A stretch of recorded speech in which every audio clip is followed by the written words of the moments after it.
जय गिरिवरधारी यशोदनन्दन व्रज जनरञ्जन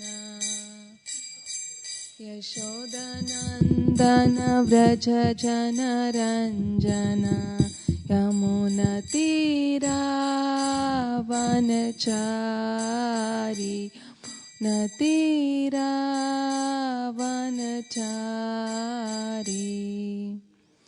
नमो विष्णुपदाय कृष्णपृष्ठाय भूतले श्रीमते भक्तिवेदान्त स्वामी इति नामिने नमस्ते सरस्वती देवे गौरवाणी प्रचारिणे निर्विशेष शून्यवादी पाश्चात्यादेशतारिणे जय श्री कृष्ण जय This service is provided in high definition by free conference call hd.com.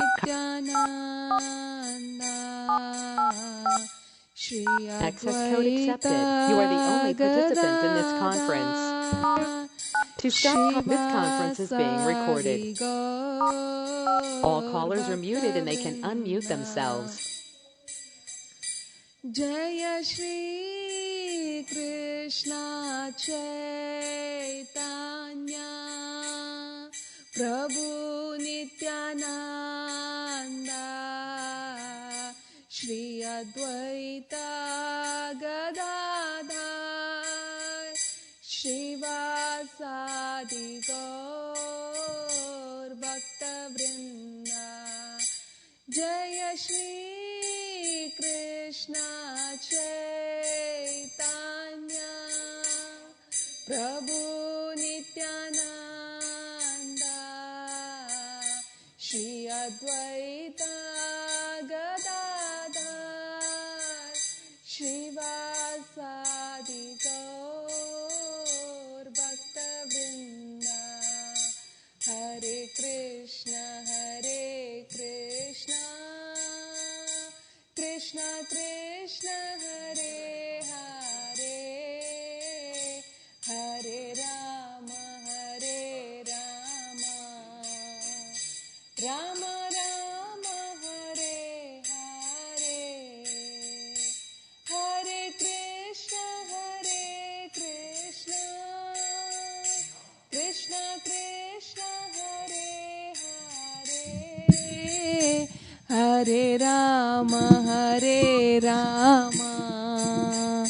Rama Rama Hare Hare Hare Krishna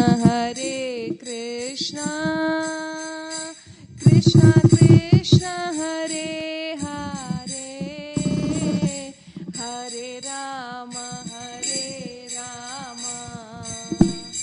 Rama Rama Hare Hare Hare Krishna Krishna Krishna Hare Hare Hare Rama Rama Rama Hare Hare Hare Krishna Krishna Krishna Hare Hare Hare Rama Rama Rama Hare Hare Hare Krishna Krishna Krishna Hare Hare Hare Rama Rama Rama Hare Hare Hare Krishna Krishna Krishna Hare Hare Hare Rama Rama Rama Hare Hare Hare Krishna Krishna Krishna Krishna Hare Hare Hare Rama Rama Rama Hare Hare Hare Krishna Krishna Krishna Hare Hare Hare Rama Rama Rama Hare Hare Krishna Krishna Krishna Hare Hare Hare Rama Rama Rama Hare Hare Hare Krishna Krishna Krishna Hare Hare Hare Rama Rama Rama Hare Hare Krishna Krishna Krishna Hare Hare Hare Rama Rama Rama Hare Hare Hare Krishna Krishna Krishna Hare Hare Hare Rama Rama Rama Hare Hare Hare Krishna Krishna Krishna Hare Hare Hare Rama Rama Rama Hare Hare Hare Krishna Krishna Krishna Hare Hare Hare Ram Ram Ram Hare Hare Krishna Krishna Hare Hare Hare Ram Ram Ram Hare Hare Hare Krishna Krishna Hare Hare Hare Ram Ram Hare Hare Krishna Krishna Hare Hare Hare Ram Ram Hare Hare Hare Krishna Krishna Hare Hare Hare Ram Ram Hare Hare Krishna Krishna Hare Hare Hare Ram Ram Hare Hare Hare Krishna Krishna Hare Hare Hare Ram Ram Hare Hare Krishna Krishna Hare Hare Hare Ram Ram Hare Hare Hare Krishna Krishna Hare Hare Hare Ram Ram Hare Hare Hare Krishna Krishna Hare Hare Hare Ram Ram Hare Hare Hare Krishna Krishna Hare Hare Hare Ram Ram Hare Hare Krishna Hare Hare Hare Ram Hare Jaya Radha Madan Mohan Radha Madan Mohan Radhe Radha Madan Mohan Radha Madan Mohan Radhe Jaya Mahaprabhu Jaya Mahaprabhu Jaya Mahaprabhu Jaya Mahaprabhu Mahaprabhu Jaya Mahaprabhu Jaya Mahaprabhu Jaya Mahaprabhu Jaya Lakshmi Narasimha, Jaya Lakshmi Narasimha, Jaya Lakshmi Narasimha, Jaya Lakshmi Narasimha, Lakshmi Narasimha, Jaya Lakshmi Narasimha, Jaya Lakshmi Narasimha, Jaya Lakshmi Narasimha. Jaya Jaya Prabhupada, Prabhupada, Prabhupada, Jaya Jaya Prabhupada, Prabhupada, Prabhupada, Prabhupada, Jaya Jaya Prabhupada, Jaya Jaya Gurudev, Gurudev, Gurudev, Jaya Jaya Gurudev, Gurudev, Gurudev, Gurudev, Jaya Jaya Gurudev. Nitai Gaura Premanande, Hari Hari Bol.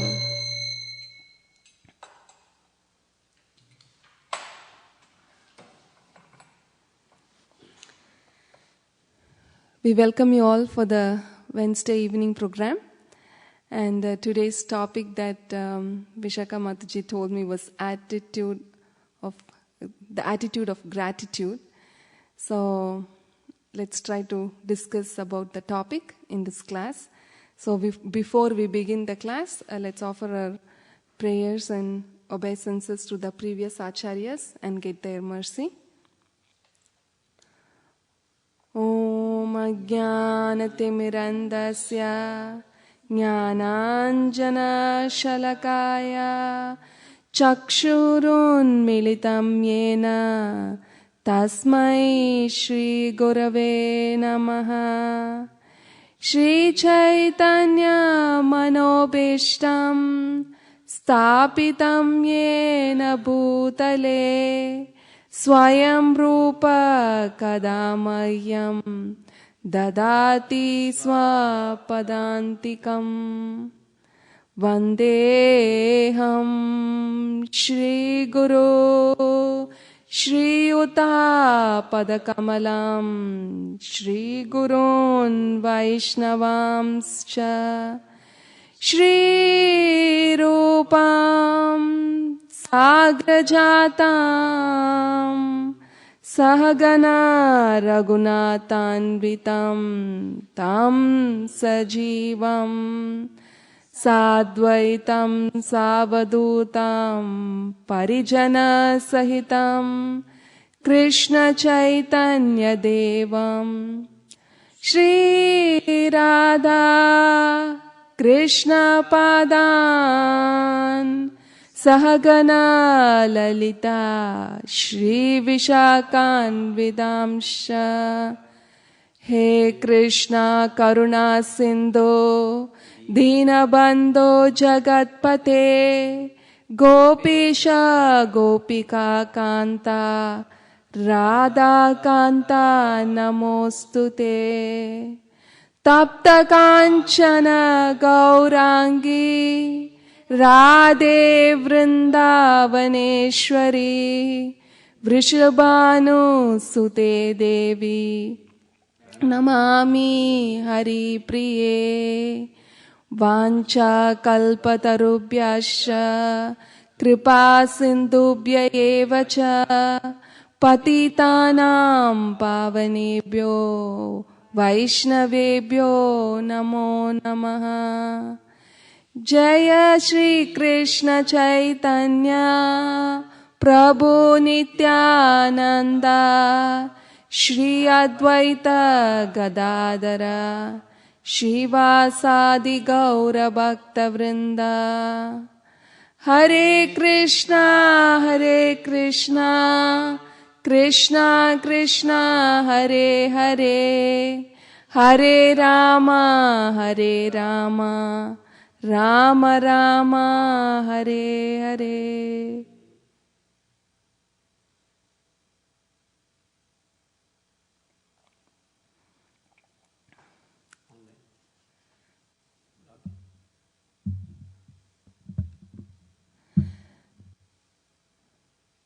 So this attitude of gratitude, first of all, I'm myself trying to develop this attitude of gratitude.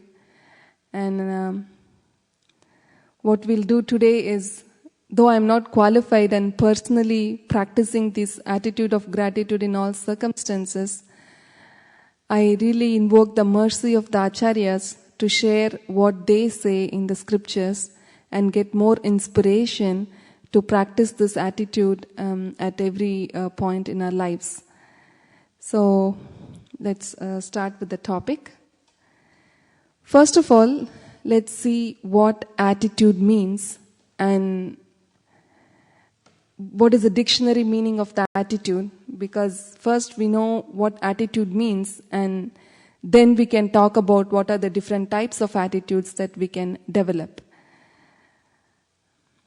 So now let's see the dictionary meaning of attitude. Just going myself. Do you have any thoughts on attitude? What does it bring to your brain when you think about attitude? The intent and motive with which you do certain activities, all activities. Yes, that's correct. Let's see what it means.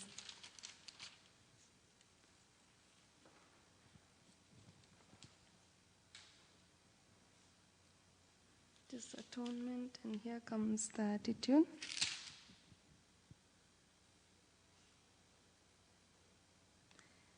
Attitude means a position of the body or manner of carrying oneself stood in graceful attitude, a state of mind or feeling with regard to some matter, disposition, the orientation of aircraft's axle relative to some reference line or plane,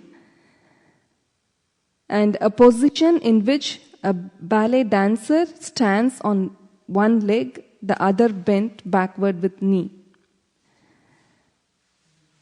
The main thing that we are looking for here is attitude means a position of the body or a manner of carrying oneself, a state of mind or feeling with regard to some matter or a disposition. So, the origin of the word you want to know, and it's from,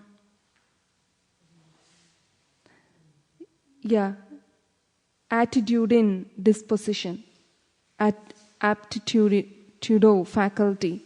That's what it says. So, means basically what it means is, there are so many changes that happen in the world, or there are so many situations in which we are put in. But how do we take it? What is the state of our mind? That's what is attitude means. So I just want to give you an example of why this attitude is very, very important in our success or failure, whether we are in the material world or in the spiritual world. Because suppose if there is rain and the grasses are getting wet, there are two types of thoughts we can have. We can either think, oh, the rain is coming and it's spoiling my day. Or you can take, my grasses are being watered for free. So it really depends on the attitude that determines, it's not more upon what's happening to us, it's about how we perceive within us. So that's kind of the practical sense of what attitude means. I heard this story a while ago, and I just want to share this with you just to determine what attitude is. So a girl went to her father and she said that there are so many obstacles or challenges that she's facing in life, and she doesn't know how to take it. So the father didn't say anything. Father is an intelligent father. He said, just take an egg, a potato, and coffee bean in 3 cups, and then you boil it for 20 minutes. So what the girl did, she put all the potatoes, the eggs, and the coffee beans in separate things and put water, and she boiled it. And then after 20 minutes, the father said, turn off the stove and take the ingredients out. And then he asked her to touch the potato, and then feel it, and then peel it. And then he asked her, how was the potato before? It was hard. But then, after it was boiled, it's soft. But the egg, it was hard. But when it was soft, right? And after it was boiled, it became hard. So you can peel it. And the coffee bean, the more it was boiled, the more it gave out its fragrance and it mixed with the water. So the father said, we are all different in different sense, and we all go through some situations, and different people behave in a very different way in various situations. Some people behave positively, some people behave negatively.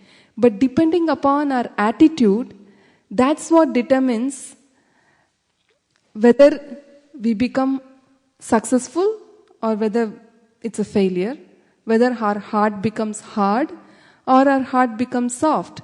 It really depends on our attitude. Isn't that true? Do you have any realizations in this regard? Any points or thoughts on the point of attitude? Have you heard this term attitude and people talk about it in your work environment or anywhere about the importance of this attitude? Do you have any thoughts on this that you would like to share?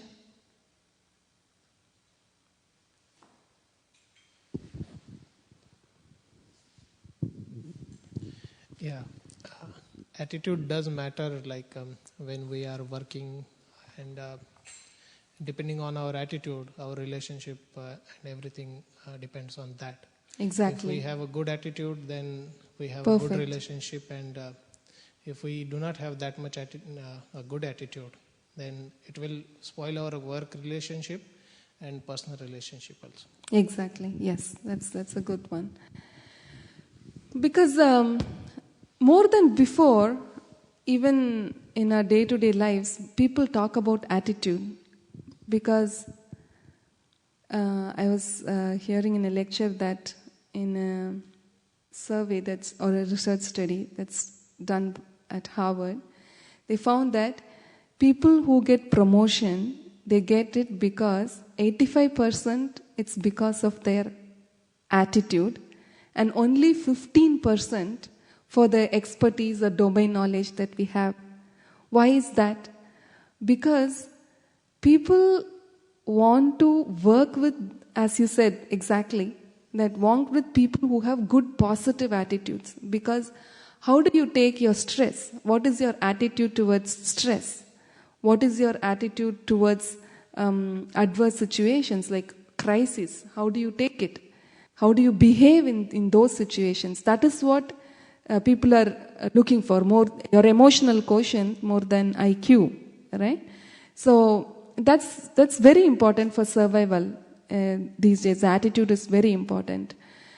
So, because what happens is, if we don't have positive, even I just got reminded of this thought that Vaisheshika Prabhu always says, like when before employees join the company, the managers ask them, like, how do you take criticism? Because they want to know their attitude towards criticism. How do you take it, in a positive way or a negative way? Because the attitude is very, very important, especially for leading people and encouraging others and inspiring others, like how we carry ourselves.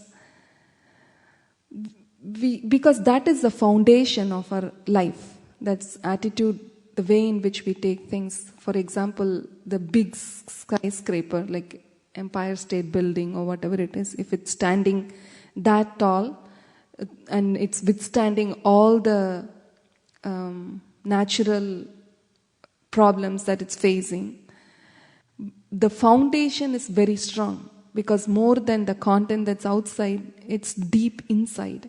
That's why it's standing through all the situations that it faces. So this attitude that we develop is the foundation of our character, and it's foundation of our very life. And we all can see, if this is true, for material life, we should think about what should be the attitude, the importance of attitude for our spiritual life. Because it's not that when you become spiritual or you become into Krishna consciousness, all the things suddenly change.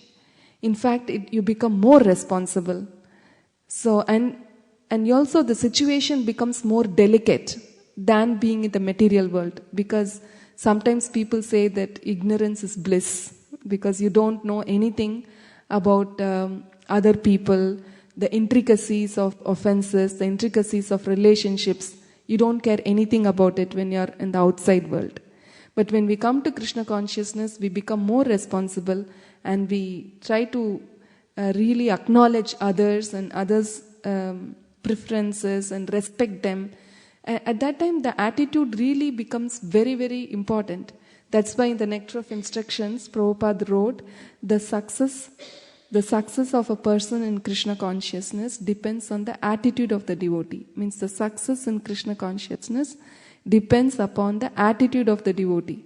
So attitude plays a very, very important role in our day-to-day life. So there are different types of attitudes that we can develop, right? Because so many things come because of our upbringing, the people around us, the things we see, the things we associate, the things and the people with whom we associate with. So these things create a greater impression in our hearts, and these things become our character or our attitudes. But there is a way in which we should go deeper and analyze about what is my attitude. Like what type of am I positive or negative, and what are all the different because when we come to Krishna consciousness, Krishna says that there are so many qualities that one has to develop: humility, tolerance, forgiveness, and amanitvam, madambitvam. If we see that verse, the qualities are like, it's impossible, it almost seems impossible to develop. But there is one type of attitude, if we develop, that's like a ground, the field on which all other attitudes grow. And that attitude is the attitude of gratitude.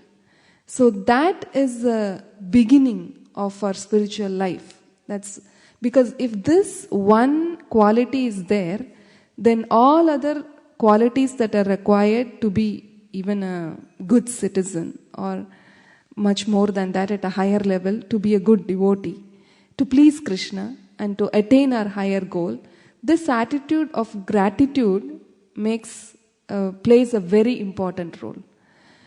So after understanding the importance of attitude, let's talk about the real attitude of gratitude, which is a foundation principle for spiritual life.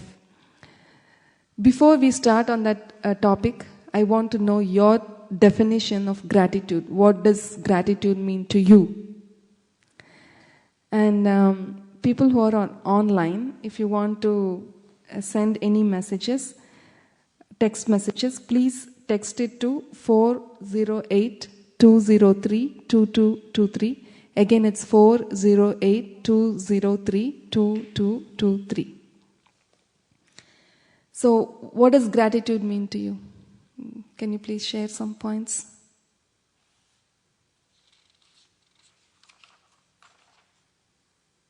Have you felt sometimes grateful for something in your life? You can share that. Maybe this is reciprocation. Yes, reciprocation. Yeah, that's a very good example. Yes. Whatever, like if someone does something for us, so we should be. You can talk in the mic, Prabhu. If someone does something good for us, then we should be grateful to that person. So yes, that is gratitude. Yeah, exactly. That's correct. That's one way of explaining it. One way is like when somebody does something, like we are thankful to that person, and we will acknowledge that yes, something, that person has done something great for us. So we have to acknowledge that, and we become thankful to that person. That way, at least we are showing our gratitude that, okay, yes, he has done something for us. Thank you.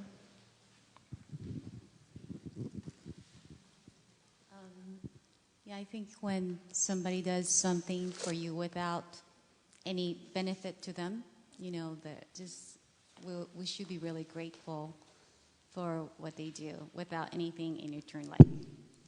Exactly. Yeah. Yes. We're just talking about what gratitude means to you. You can just share whatever your thoughts are. Gratitude means a great attitude. Thank you. That's a great quote. Thank you for sharing that.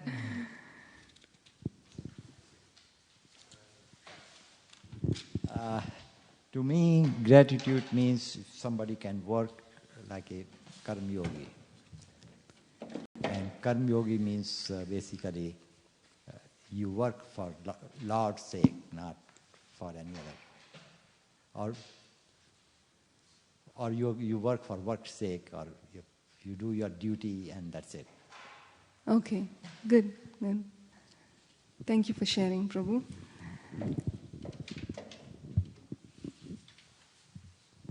This, from what you're saying, this gratitude means, I'll just add the dictionary meaning for your reference. It's a state of being grateful or thankfulness.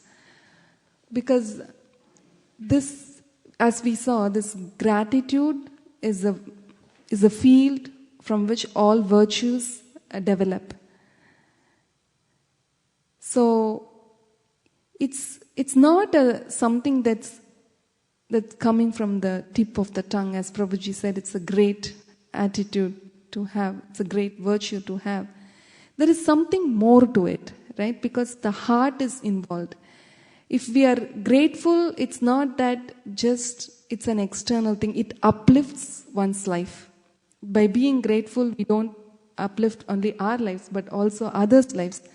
And it also gives great hope for us and also for others. And we will see how this grateful attitude helps not only us, but also humanity at large and for everyone else. It's very easy to be grateful when we get what we want, right? So, suppose we always aspire to have a BMW car or material things, right? Wanted to have $1 million bank balance or whatever it is. So, if we, in that situation, it's very easy to be grateful, at least for, because you want to create an impression in the, because they always say that we express our gratitude to impress others. Correct. So that is very easy.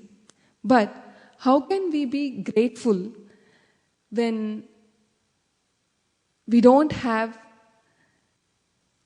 get what we want, when we lose everything, and our life is not going in the way we like? We see many examples in the scriptures, right?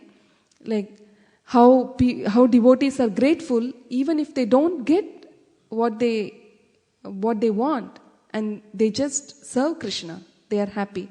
So now, let's before entering deeply into the topic, let's discuss about what are all some of the external qualities that we see within a person who is grateful and with a person who is ungrateful. Means when I say the grateful quality belongs to a devotee, right? A person who is a sura, he is always grateful. And a person who is a non-devotee is always ungrateful. But in this Kali Yuga, the demoniac and the devotional attitude is present within the same person. So, at some instance, because of our divine qualities that are present within us, and because of the divine association we have, sometimes we are grateful, and our heart naturally feels like being grateful. And sometimes we are ungrateful because the demoniac attitudes are within us. So now, let's talk about some of the qualities that we explicitly see within the person who is grateful. How do they behave? What is the first quality we see within a person who is grateful? Can you name one quality or a symptom of a grateful person? Mike Prabhu, sorry.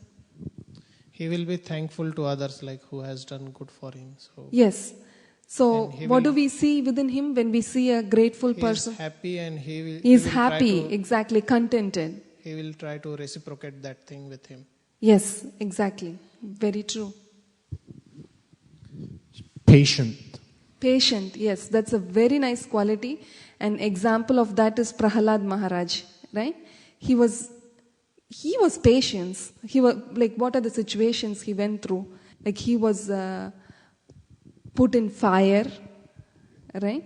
And he was being tortured by the trident. So many things, but he was grateful and he was very patient for Krishna to take the decision and come and protect the devotees and kill the demons. Very nice point. Thank you very much. He will be satisfied with whatever. He's very satisfied, yes, contentment. Yes, that comes from a grateful heart. So, there are so many examples of what are some of the qualities of an ungrateful person, because they are not content, they are not happy, no matter, like how Prahalad Maharaj says, like no matter, even if you get the wealth of all the worlds for you, still you are not happy because you are not grateful for what you get. So we see like all the demons like Hiranyakashipu, they had everything, they had control over the demigods, the entire universe, but still they were not happy because they were not grateful. Yes. Somebody who's ungrateful, they look at only the things they don't have. They never look at what they have. Yes, exactly. Yeah, that's very important. Exactly. Because what happens is, I have lived for very few years in this world, but because of my ungrateful attitude, and which I still have, so many problems and suffering that you inflict upon yourself because you're not grateful for what you get. Because gratitude is not about liking what you get. Means it's not about getting what you like, right? Because getting what you like and you are already grateful. That's a summary of what we just discussed. But liking what you get, like yadrichaya labha santushto, that Vaisheshika Prabhu always says, what comes on its own accord. Are you happy with that? Are you happy with the situation that you get in your life? Are you happy with whatever association and the relationships that you form in your life? Are you grateful for that? Because if we are grateful, then we are happy and we can move forward in life. But if we are not happy and if we try to change what's happening, what is given to us, we should change, but the attitude is what important. Like we can change, we can innovate, because innovation is very important and modern man wants to innovate all the time. I'm not talking about that innovation, because the moment we are not grateful and we want to rebel and always compare us with others and think that I am not there yet, we really don't see what we have and we really create hell even though we are in heaven. See, because the only thing is because we are not grateful. So we have to continuously analyze ourselves and think, grow deeper and understand, because there might be some purpose in which what I have today and the situation that I'm in today. So if we think in those lines and try to be grateful, then we can live happily, whether it as a devotee, whether it is heaven or hell. So it really depends on this attitude of gratitude. So we externally see that now, having known more about this gratitude, the advantages of it, we can try to put these thoughts into actions in our day-to-day lives, in every situations that we face. So, as Prabhuji was saying that there are two types of attitudes, right? It's not only sometimes words, sometimes it's actions. So there are different types of attitudes if we go really, because one is very basic, that every religion and every human, even atheists, they talk about gratitude, because in every kindergarten the first lesson that they teach the kids is to say thank you. When somebody gives something, then you tell thanks. But does a child know why it is thanking and for what it is thanking? That higher intelligence is not there, but still they say they're just developing this attitude of being grateful just by saying a thank you. But that is at a very high, superficial, surface level. Right? There is another type of gratitude, which is what we all want to develop, that is profound gratitude. Because that is something that doesn't come only from the tip of the tongue, but that comes from the core of our heart. That's profound. And that gratitude is what all the Shastras talk about. And that is the gratitude that we should develop in order to really see the real outcome of what it is. So, how do we develop this type of profound gratitude?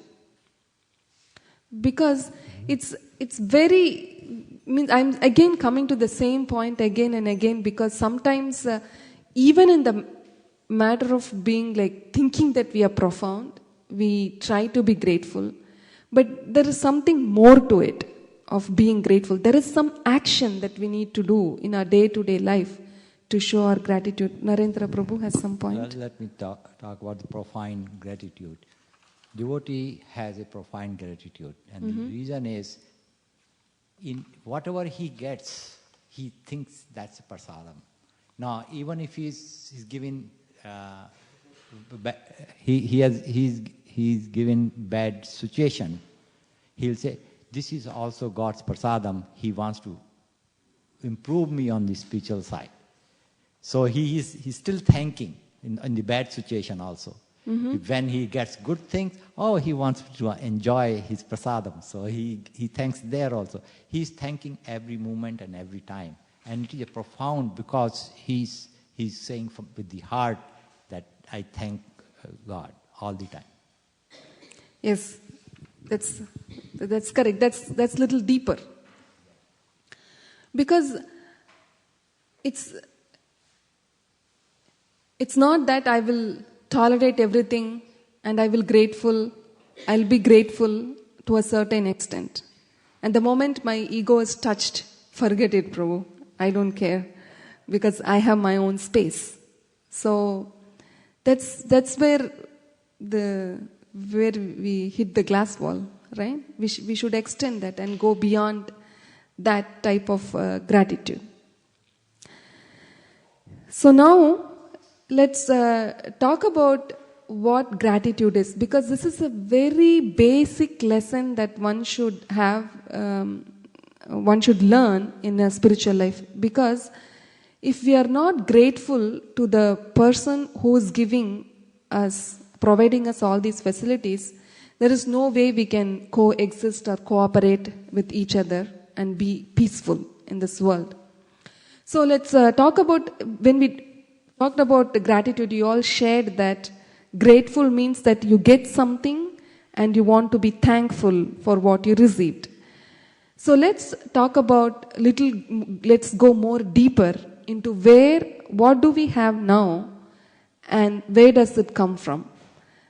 Let's talk about who is the real provider, so that we can be grateful to that person. Of course, we are grateful to everybody, but if we find the source for which we have to be grateful, then we also become very happy.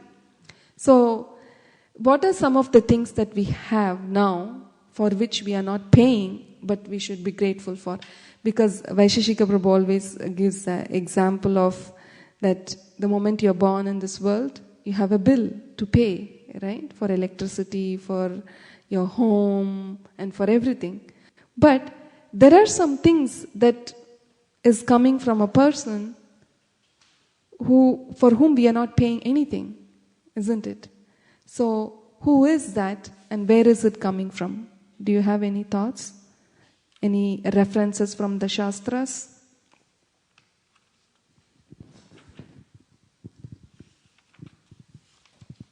Yes, Prabhu. Bhagavad Gita and Bhagavatam knowledge is coming from great acharyas. We are not paying any royalties. So we want to thankful to those acharyas. Everything comes from Krishna, right? We have to be grateful to them. So let's talk about some of the things that we get. What is something that we get which we don't pay for? Can you think of anything? Yeah. There are three things written in the Shastras, and the parents is one of them. Parents, okay. Yes. And we get parents and we have a debt to pay back to them.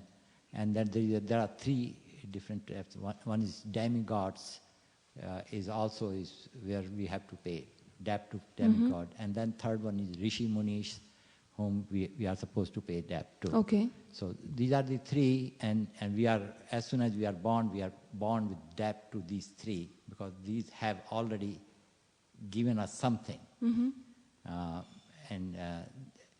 Then the devotees, they don't care about anybody except they will say thank God. That's it. Yeah, exactly. Yes, Prabhu. Air. Clean air. Air, yes, clean air. Clean air, the nature, the water. Isn't water we pay, but we can get clear that's why water. I didn't say clean water, Yeah, but clean air, especially here in Sunnyvale, is very nice. Exactly, yes. Yes. Yes, Prabhu.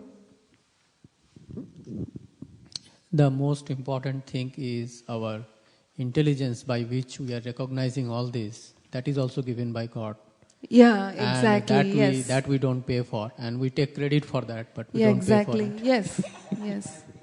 Yeah, because Krishna gives this body and it's such a wonderful machine, correct? And if we eat food and we get energy.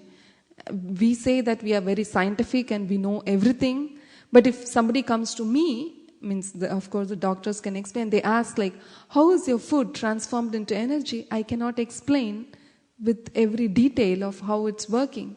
So yes, the intelligence, the digestive system, especially the cow giving milk, like Vaisheshika Prabhu always says in the class, like, can you create a machine where you put grass on one end and the milk comes on the other end? Impossible, correct? So as Prabhuji said, we should use our intelligence as given by God, and we should use that to analyze and be grateful for that intelligence, because there are so many people who don't have any intelligence. They are born with so many difficulties and disabilities when they are born. So in Tamil they say that it's very rare to be born as a human being, and rarer is to be born without any disabilities. So this life should be a sacrifice for God, for God's pleasure. So that's a proverb they say in Tamil. So we should be grateful for this body that we got without any deformations, and it's fully formed body. Anything else? Yes? God, body is many times told as a gift from God, parents. Yeah. So that is why parents are. We thank parents because of the body which we get. Exactly. But yes, if you go further deep inside it, then we should thank God. Yeah. So let's look into some shastras, like what Prabhupada has to say. Now that we know what is attitude, what is gratitude, and there are so many things involved in this, intricacies are there. First, let's try to understand the source from which we get all that we have today. It's not like from maybe for this building, the power can come from a small power station, but we are going to find out the root cause of all the sources that we have today. So let's go to Bhagavad Gita 9.10. You have the verse in front of you.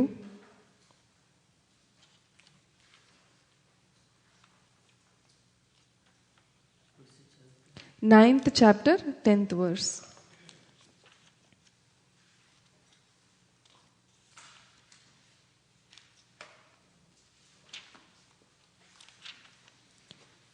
Any volunteers to recite?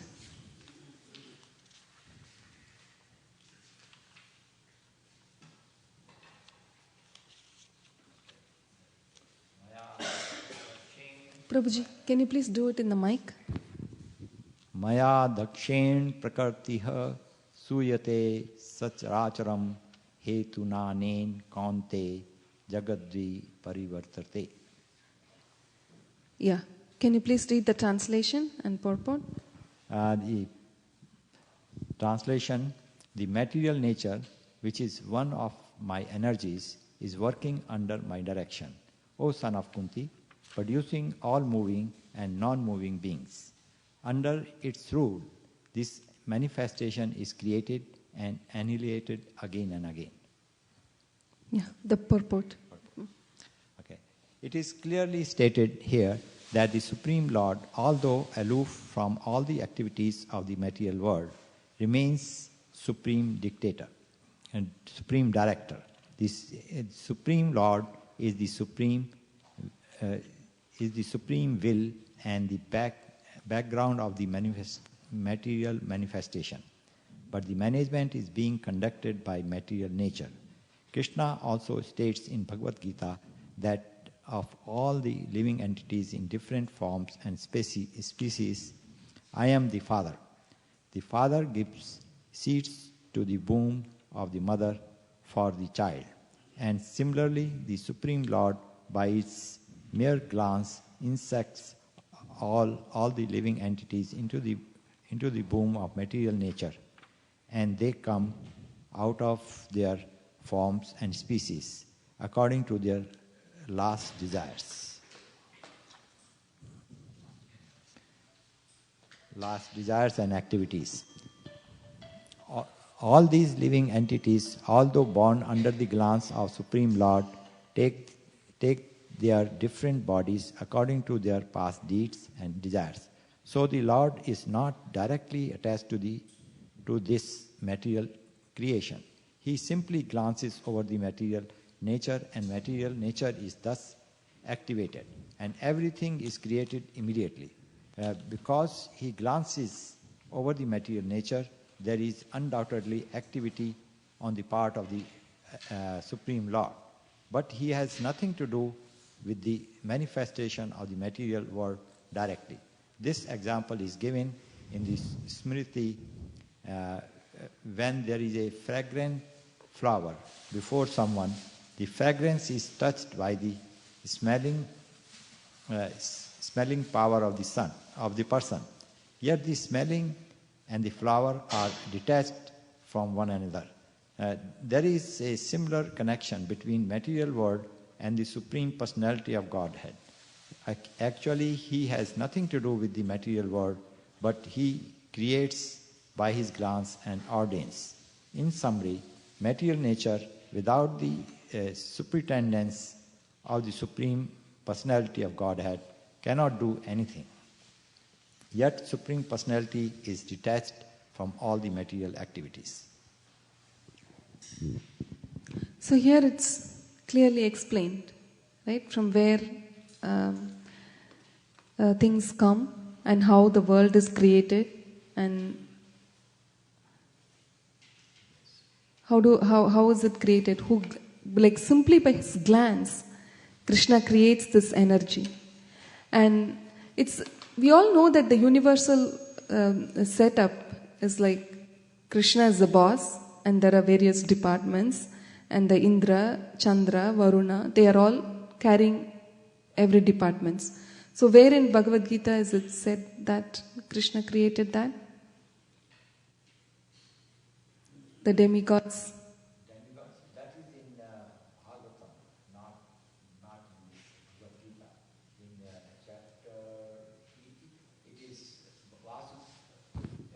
Bhagavatam, Vasudevam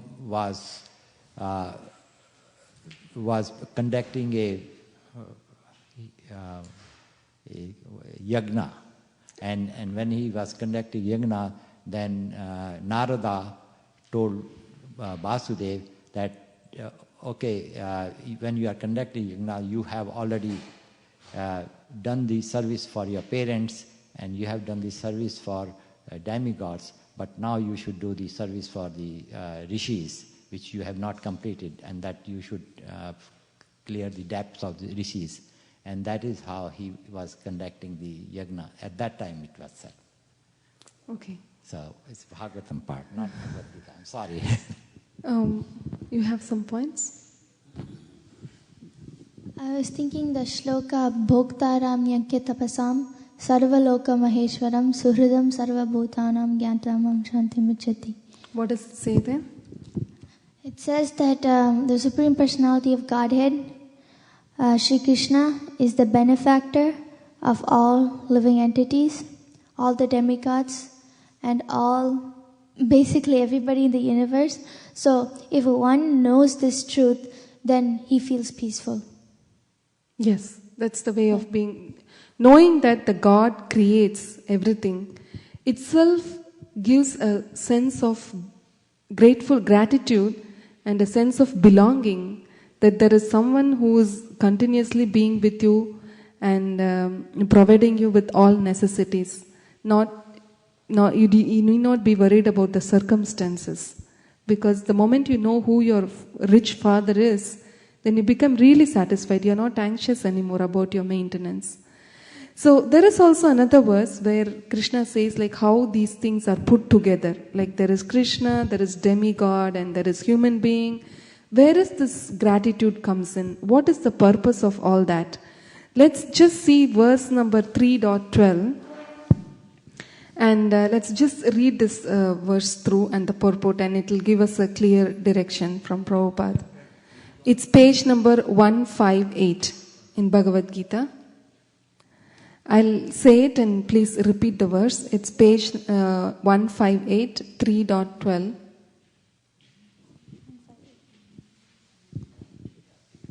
Yes. Ishtan Bhogan Hivo Deva Dasyante Yajna Bhavita Tairdattan Apradayebhyo Yobung Testena Eva Saha. In charge of various necessities of life, the demigods, being satisfied by the performance of yajna, will supply all necessities to you. But he who enjoys such gifts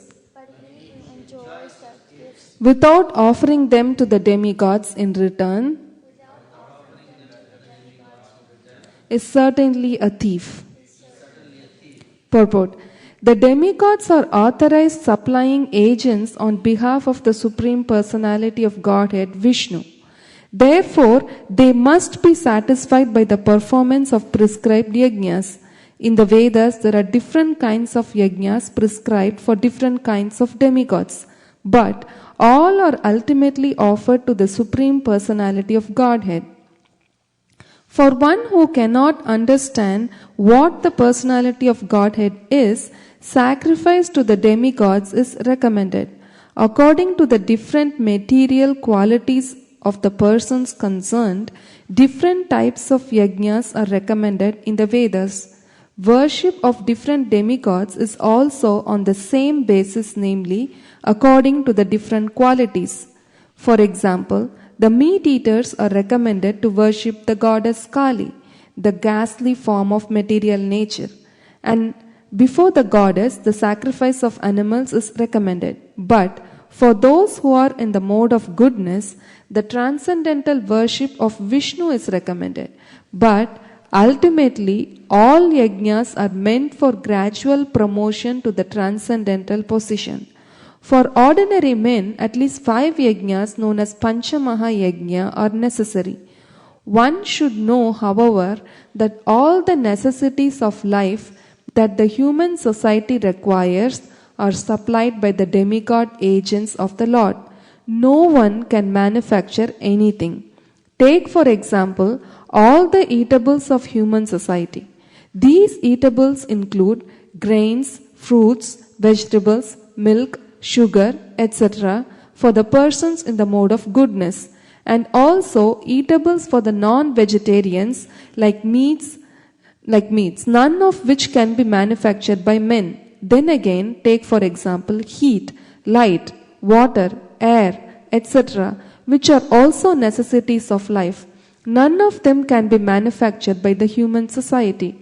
Without the Supreme Lord, there can be no profuse sunlight, moonlight, rainfall, breeze, etc., without which one can live. Obviously, our life is dependent on supplies from the Lord. Even for our manufacturing enterprises, we require so many raw materials like metal, sulfur, mercury, manganese, and so many essentials, all of which are supplied by the agents of the Lord, with the purpose that we should make proper use of them to keep ourselves fit and healthy for the purpose of self-realization, leading to the ultimate goal of life, namely liberation from the material struggle for existence. This aim of life is attained by performance of yajnas. If we forget the purpose of human life and simply take supplies from the agents of the Lord for sense gratification and become more and more entangled in material existence, which is not the purpose of creation, certainly we become thieves. And therefore we are punished by the laws of material nature. A society of thieves can never be happy because they have no aim in life. The gross materialist thieves have no ultimate goal of life. They are simply directed to sense gratification. Nor do they have knowledge of how to perform the yajnas. Lord Chaitanya, however, inaugurated the easiest performance of yajna, namely the Sankirtana yajna, which can be performed by anyone in the world who accepts the principles of Krishna consciousness. So, here Prabhupada puts in plain and simple words. Like he really gives a very gross example of how everything that we have in this world, even the technology that we see, the raw materials can never be produced by a human being, and everything comes from the Lord, and we cannot exist without paying our gratitude to all these people. We cannot be happy. So, for example, let's go into Macy's store or wherever, and we take the dresses and the suits or whatever we want, and if we just come out without paying, what do we get? What are we called as, first of all? We are called as thieves, right? And what happens when we become thieves? Then we have to pay the price. We have to go to jail and pay the fine and pay the fees. And especially in America, it's not very easy because it gets written in your history and your whole thing is screwed up until you die. So, if this is true for a small piece of suit, which would cost maybe maximum $500, $600, think about all the things that Prabhupada is explaining here. We are getting all these things from Krishna and from the demigods. Do we think about Indra every day and thank him for giving us rain, and the sun god for giving us sunlight? We don't even think about it, that these things are happening. I hate to say this, but if we really think about it, we are really thieves, because we are not paying our gratitude to all these. We are not performing any yajna or praying gratitude to all these demigods. But then, as Prabhupada was, as Narendra Prabhu was saying, we have so many people to whom we have to pay debts to, because there are like around 3 million demigods. Around 3 million demigods. 33 million demigods. And okay, yeah. Thank you, Prabhu. So there are so many demigods. I cannot even tell their names every day. How can I even pay gratitude to them? It's not possible, correct? And then how do we pay gratitude? Because here Prabhupada is saying that Sankirtana Yajna satisfies all that. How does that happen? Because Prabhupada is giving a very practical solution for a very complex problem. Because we are indebted to many people and we are debtors, and if we die like that, we have to come back. Until all these debts are gone, we cannot go back, we cannot be relieved of rini, rini they say in Sanskrit and Hindi. Unless we get paid, we pay off all these loans, we cannot escape this cycle. So what is the way? You see, in this normal, in this material world, sometimes if our greed is so much, some people get like so many credit cards from so many companies and they almost go bankrupt. But then what do?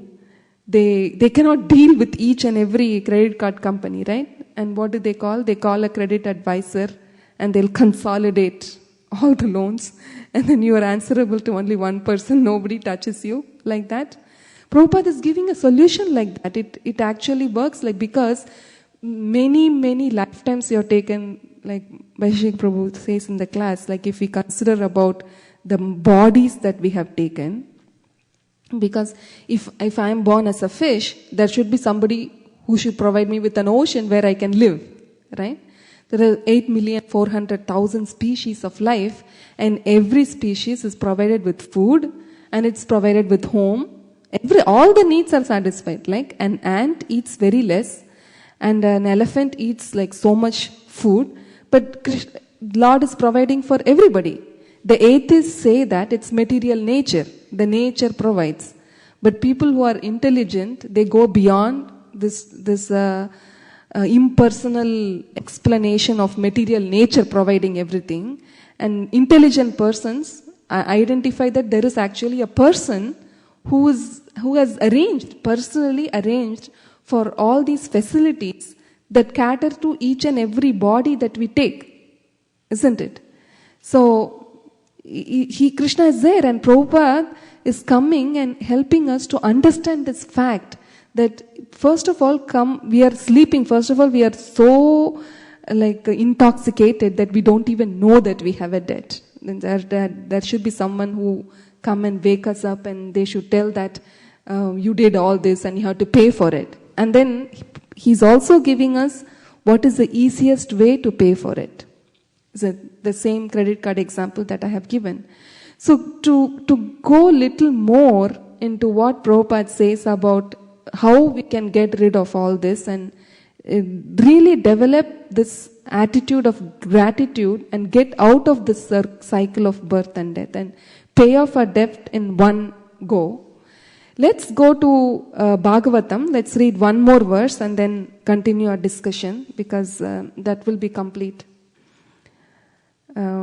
thoughts from what Prabhupada is saying. So this is 11th canto, 5th chapter, 41st verse. 11:5:41. Yes, Bhagavatam. This is a little longer purport, but it's worth reading it because it's very much connects to what we are talking about. You can all turn there. There is verse, so you can repeat.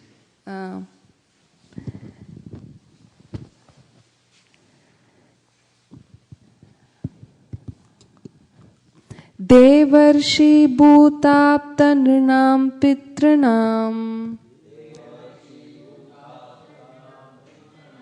nakin karonayam rini charajan Sarvatmanayaka sharanam sharanyam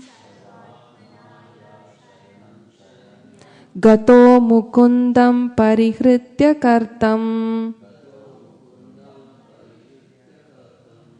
So translation, O king, one who has given up all material duties and has taken full shelter of the lotus feet of Mukunda, who offers shelter to all, is not indebted to the demigods, great sages, ordinary living beings, relatives, friends, mankind, or even one's forefathers who have passed away. Since all such classes of living entities are part and parcel of the Supreme Lord, one who has surrendered to the Lord's service has no need to serve such persons separately. Yes. I saw one, remembered one shloka that is kind of on the same lines. Yes. Can I say? Vedeshu yagneshu tapaschu chaiva daneshu yat punya palam pratishtam atyeti tat sarvamidam viditva yogi param sthanam upaiti chadyam. And the purport is basically saying that, similar to this, it says, one who is on the path of devotional service and takes to this path, he's not bereft of the results of giving charity, basically being grateful to the demigods because he's serving the Supreme Personality of Godhead. Yes, thank you very much. This is chapter 8, verse 28. Thank you. So let's read the purport of this verse. One who has not fully surrendered to the devotional service of the Lord undoubtedly has many material duties to perform.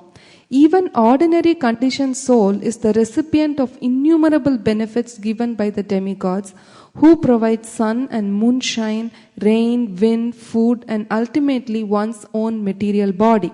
In Bhagavad Gita it is stated, Sthena eva saha, one who does not reciprocate with the demigods by offering them sacrifice is sthena, or a thief. Similarly, other living entities such as cows are providing us with innumerable delicious and nutritious foodstuffs. When we wake up in the morning, our mind is refreshed by the sweet singing of birds, and on a hot day, we enjoy the cool shade and breeze of the forest trees. We are accepting service from innumerable living entities, and we are obligated to repay them. Apta means one's own family members, to whom one is certainly obligated according to the normal morality. And Nrinam means human society. Until one becomes a devotee of the Supreme Personality of Godhead, one is certainly a product of his society. We receive mundane education, culture, tradition, and protection from the society in which we live, and thus we owe a great debt to society. Of course, our debt to society is not simply to the present order, but to all of our forefathers and ancestors who carefully preserved moral and social customs so that we, their descendants, could live peacefully. Therefore, Pitranam, our forefathers, indicates our debt to previous generation. In fact, the members of Krishna conscious society are sometimes criticized by materialistic persons for giving too much attention to Krishna rather than working to fulfill all of the above mentioned obligations. In reply to this, Bhagavatam 4:31-14 states, Yata tarormula nishchena tripyanti tatskanda bhujopashakaha. If one waters the root of the tree, automatically all of the branches, twigs, leaves, etc. are also nourished. There is no need for, nor any effectiveness in, separately pouring water on the branches, twigs, and leaves of a tree. The water has to be placed on the root. Similarly, prano paharach cha yatendriyanam. Food must be placed in the stomach, from where it is automatically distributed to all of the limbs of the body. It is foolish to try to nourish the whole body by rubbing food separately on all the bodily limbs. Similarly, the Supreme Personality of Godhead, Krishna, is the source of all existence. Everything is emanating from Krishna, everything is maintained by Krishna, and at the end, everything will merge to rest in Krishna. The Supreme Personality of Godhead, Krishna, is the supreme benefactor, friend, protector, and well-wisher of all living and every living entity. And if he is satisfied, then automatically the whole world will become satisfied. Just all of the bodily limbs are strengthened and satisfied when food is duly remitted to the stomach. So here Prabhupada is establishing the core fact, how Krishna is the supreme, and if you satisfy him, you are paying off the debt. This is the real formula that Prabhupada is giving. So let's go furthermore. The example can be given that a man who is working as a personal secretary to a king has no further obligation to petty minor kings. Undoubtedly, an ordinary person has many obligations within this material world. But according to Bhagavad Gita, Mayaiva Vihitan Hitan, it is actually the Supreme Lord who is giving all benedictions. For example, one receives one's body by the mercy of one's parents. However, sometimes we find that a particular man or a woman may become impotent at a given moment. Sometimes a deformed child is born, and sometimes a child is born dead. Often the sexual act fails to produce pregnancy at all. So, although all parents desire a beautiful, highly qualified child, this is often not the case. Thus, it can be understood that ultimately it is by the mercy of the Supreme Lord that a man and woman are able to produce a child by the sexual act. It is by the Lord's mercy that the man's seminal injunction is potent and the woman's ovum is fertile.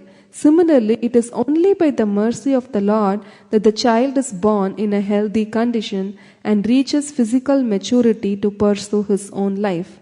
If at any stage in the evolution of human being, the Lord's mercy is withdrawn, sudden death or crippling diseases occurs. The demigods are also not independent. The words parihritya kartam, giving up other duties, indicate that one should give up any concept that the demigods are separate from Krishna. It is clearly stated in Vedic literature that the demigods are different limbs of the universal body of the Supreme Lord. Further, it is stated in Bhagavad Gita that the Supreme Lord is situated in everyone's heart and that He only is giving the intelligence and memory. Thus, our forefathers, who carefully preserved the cultural traditions, were acting with intelligence provided by the Supreme Lord. They certainly were not acting with their own independent intelligence. No one can be intelligent without a brain. It is only by Krishna's mercy that we receive a human brain. Therefore, if we carefully analyze all of our multifarious obligations toward different classes of living entities, we shall find that in each and every case, it is ultimately by the supreme mercy of the personality of Godhead that we have received a particular benediction in life. So, although an ordinary person must methodically fulfill all of his various obligations by executing different types of sacrifices and charitable activities for the satisfaction of those who have benefited him, one who is directly serving the Supreme Personality of Godhead Krishna at once fulfills all such obligations because all benedictions ultimately have come from the Lord through the agency of family, forefathers, demigods, etc. The example may be given that sometimes a state government may distribute benefits originally provided by the federal government. So, one who becomes the personal secretary or minister to the chief executive of the federal government has no further obligation to the less important representatives of the state government. Therefore, it is said in Srimad Bhagavatam 11:29, Tavat karmani kurvita na nirvidetya yavata matkata shavanadauva shraddha yavanna jayate. As long as one is not satiated by fruitive activity and has not awakened his taste for devotional service by hearing and chanting about the Supreme Lord, one has to act according to the regulative principles of Vedic injunctions. The conclusion is that one who has fully surrendered to the devotional service of the Supreme Lord is a first-class human being. Actually, Prabhupada is going to the final summary of what he is saying in the last paragraph. People in general are only eager to receive benedictions from the demigods, family members, and society because such benedictions are conducive to material sense gratification. Less intelligent persons consider such material progress to be the only goal of life and thus cannot appreciate the exalted position of pure devotional service to the Lord. Bhakti Yoga or pure devotional service is meant to directly please the senses of the Supreme Personality of Godhead. Envious materialistic persons propose various arguments to deny that the Supreme Lord even has transcendental senses. The devotees, however, do not waste time doubting the inconceivable beauty, strength, wealth, and geniality of the Supreme Personality of Godhead, but directly please the Lord's senses through loving service, and thus receive the benediction of going back home, back to Godhead. The devotees return to the Lord's abode where life is eternal, full of bliss and knowledge. Though no demigod, family member or forefather can give one an eternal life of bliss and knowledge. However, if one foolishly neglects the lotus feet of the Supreme Lord and instead accepts the temporary material body to be everything, then one must certainly perform elaborate sacrifices, austerities, and charity and fulfill all of the obligations mentioned above. Otherwise, one becomes completely sinful and condemned even from the material point of view. So, there Prabhupada explains everything, isn't it? It's Prabhupada's purports are his transcendental ecstasies. Because if you read Bhagavatam and every purport that Prabhupada writes, you will really feel his heart. You'll really feel that Prabhupada is talking to you. Some devotees went to Prabhupada and asked, like, how can we associate with you after you pass away? And then Prabhupada said, through my books, because his purports are... think about it, like we have maybe 40, 50 years we have lived in this world so far. Has anyone given us this kind of advice to us or this kind of knowledge to us, saying that you have all these people who are providing you with all the facilities that you have today and you have to develop a grateful heart? Nobody gives us this knowledge except the acharyas, and that's what Prabhupada is doing, and he is doing it in a way that everybody can access it in the language of English, right? So now that we understand, it's clear, right? Why we have to be grateful? Why we have to be grateful? Because we'll sink into condemnation without a good attitude. We'll be dragged down by the other energies. Yes. Without shielding our hearts with gratitude, we will be vulnerable to other energies, negative ones. That's a very nice point, because that's the point I wanted to conclude with. Because I just add to what you just said. Suppose if we have to go on a rugged terrain and some path full of rocks and you have to climb the mountain, the moment you want, before you go there, you buy good shoes, right? So that you don't get affected and you can have a peaceful journey. Like that, this attitude of gratitude is like a shoe. Because this attitude of gratitude gives satisfaction to us. And it doesn't drag us away to the negative forces that we face in the world, because this world itself is dukhalayam, right? This ocean of miseries. So what is the shoe that you can put that will keep you painless to traverse through this world until the end of this life and then go back to Godhead? This is this attitude of gratitude. But to whom? That's the question, right? That's what we are talking about. So I just want to thank Prabhuji to bringing up that point, that's kind of a shelter and covering for our mind if we have this sense of gratitude, we can, no matter what kind of reversals that we face in our life, we can traverse through it very easily without any pain. So thank you very much for bringing up that point. So whom should we be grateful for? There are many people to whom we should be grateful for, but to whom in particular? We should be grateful to Krishna since he is the supreme, and ultimately everything belongs to Krishna and he's the controller. So if automatically we water the root of the tree, all the roots, branches, leaves, everything gets nourished. Yes. So does that mean that then this question comes, right?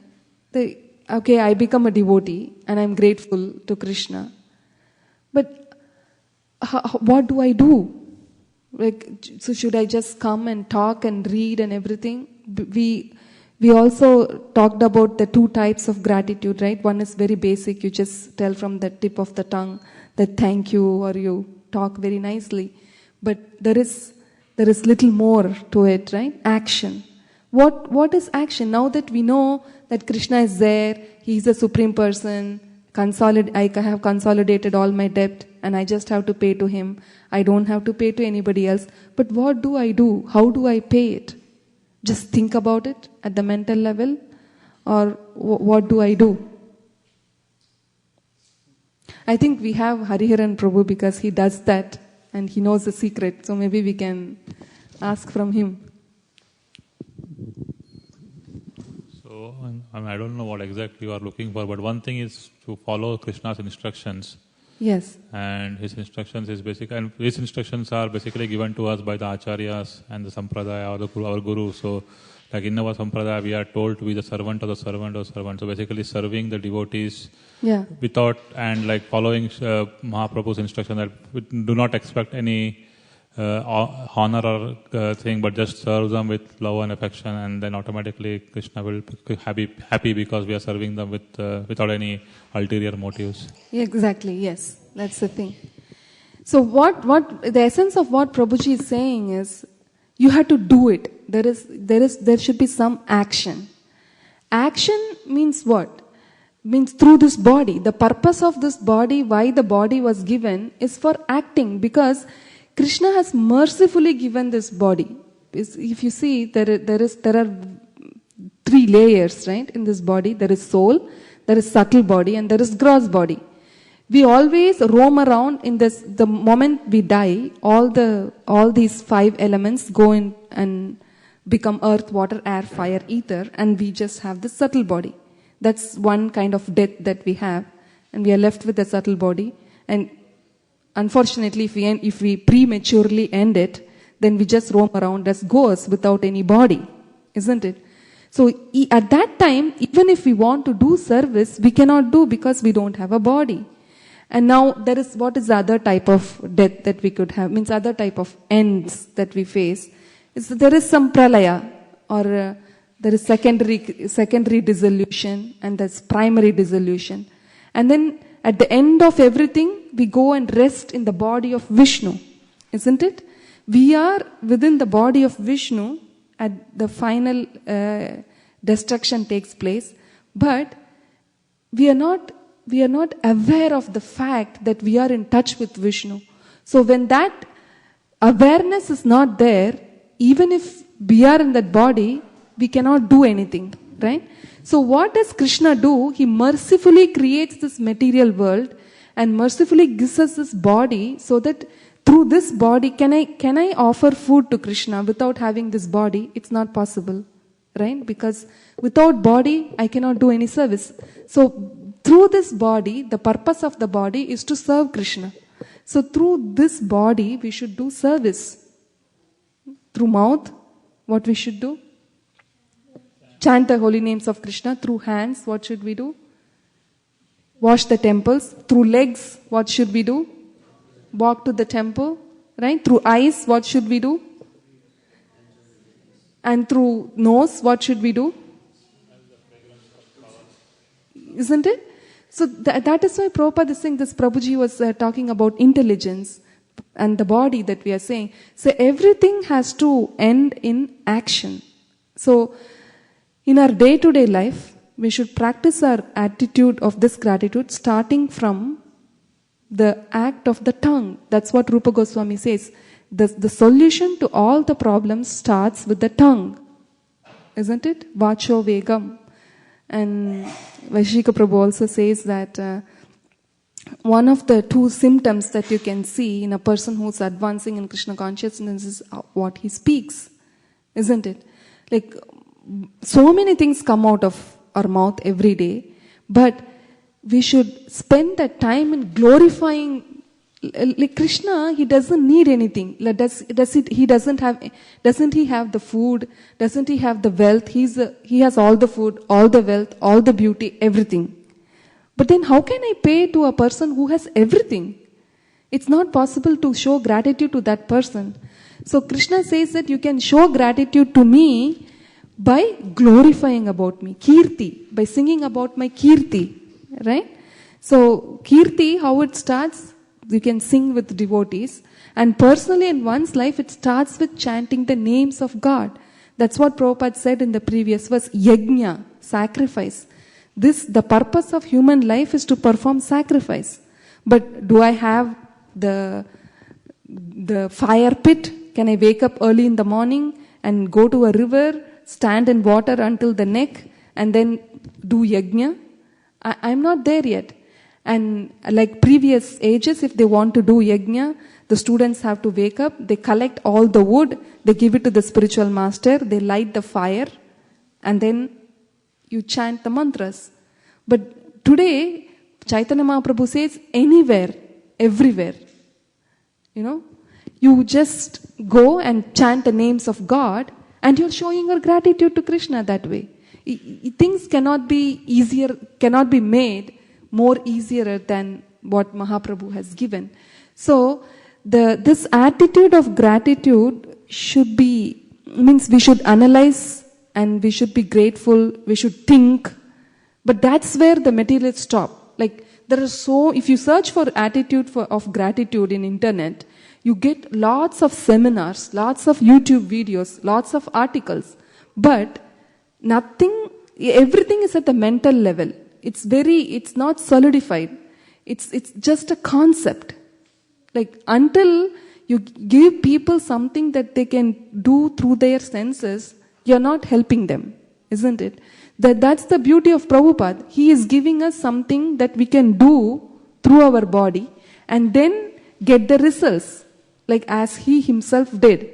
So the first act of showing gratitude is to actually glorify God. How do we glorify God? Just come in front of Him, stand in front of Him like this and sing. Or just say His name. And when we say His name, that's a very baby step. First step is to tell the name of God all the time. Try to think about God.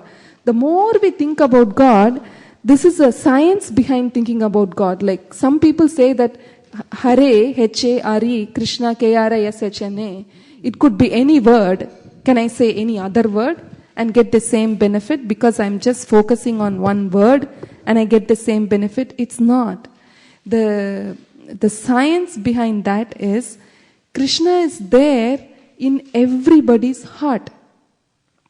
Let me just explain a quick example of what we do at our company, right? That we have a storage system that we distribute to all the customer site. When the product is shipped, there is a software that's running within the product that as soon as it's installed on a customer site, it will send the live signals to a data center in our company. So before when the system went down and the company, everybody met and said like how to bring up the storage system back. Before they came up with the solution, as a service technician from our company was standing there. Oh, we came to know that you have a problem. Can we solve that for you? But how did the vendor know that there is a problem at a customer site? Because they have a technology, right, that sends live signals, like whether it's working or not, every second to the vendor. So it's not a big science. Like for people who don't know technology, they might think, oh my God, how did they come to know that their product is not working? Do they have eyes everywhere? It's not like that. There is a science behind it and you can learn it, isn't it? This is for a small mechanical system. That's Paramatma is like that. With every living body, within every living body, he is living as a super soul, isn't it? He is a witness for everything that we have, and he is our friend. He is our super friend. He is our real true friend, and he is the benefactor. So he registers. He knows. Like if you chant just in your room 24 hours a day, how can I say that you will get purified? Who is there to see you? Who is there to solve all your other problems? Because the Paramatma is there.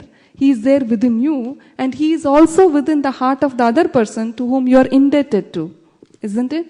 So that is how he purifies all our tendencies, and he helps us to develop all the attitudes that are required to progress in Krishna consciousness.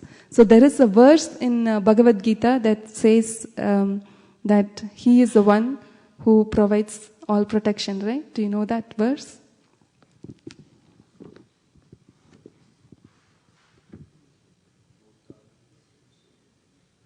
Ananyas chintayantoma. Yeah, let's just read the translation of that verse and we'll end the class. That's 9.22.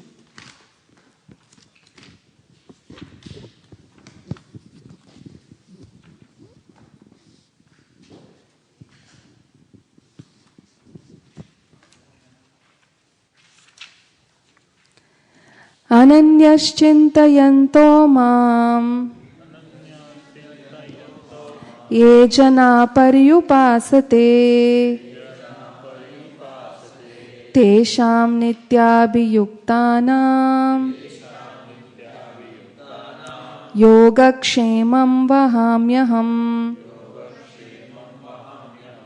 But those who always worship me with exclusive devotion, meditating on my transcendental form, to them I carry what they lack and I preserve what they have, because he is there as Paramatma within our heart. So by worshipping Krishna and by saying his name, we won't lack anything. Everything will be provided, and whatever everything we have will be protected by Krishna. It's not that it's to promote any material, like we want to live very comfortably in this material world. But the more we start with the tongue chanting the names of God, the more our anarthas, the ignorance that is created within our heart gets clarified. And the more you remove the dust in the mirror, the more you can see clearly the world through the eyes of the Shastras, because you are getting purified. That purification, no other process is as effective as this chanting of the names of God in purifying us. Because unless we have higher intelligence and higher knowledge about what is gratitude, why I should be grateful, for what purpose I should be grateful for, we cannot really be grateful unless we have that knowledge.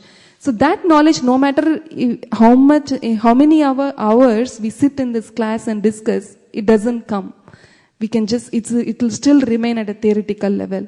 But it will come to a fact only when we start doing service through our body, like as we discussed. And especially by chanting the names of God.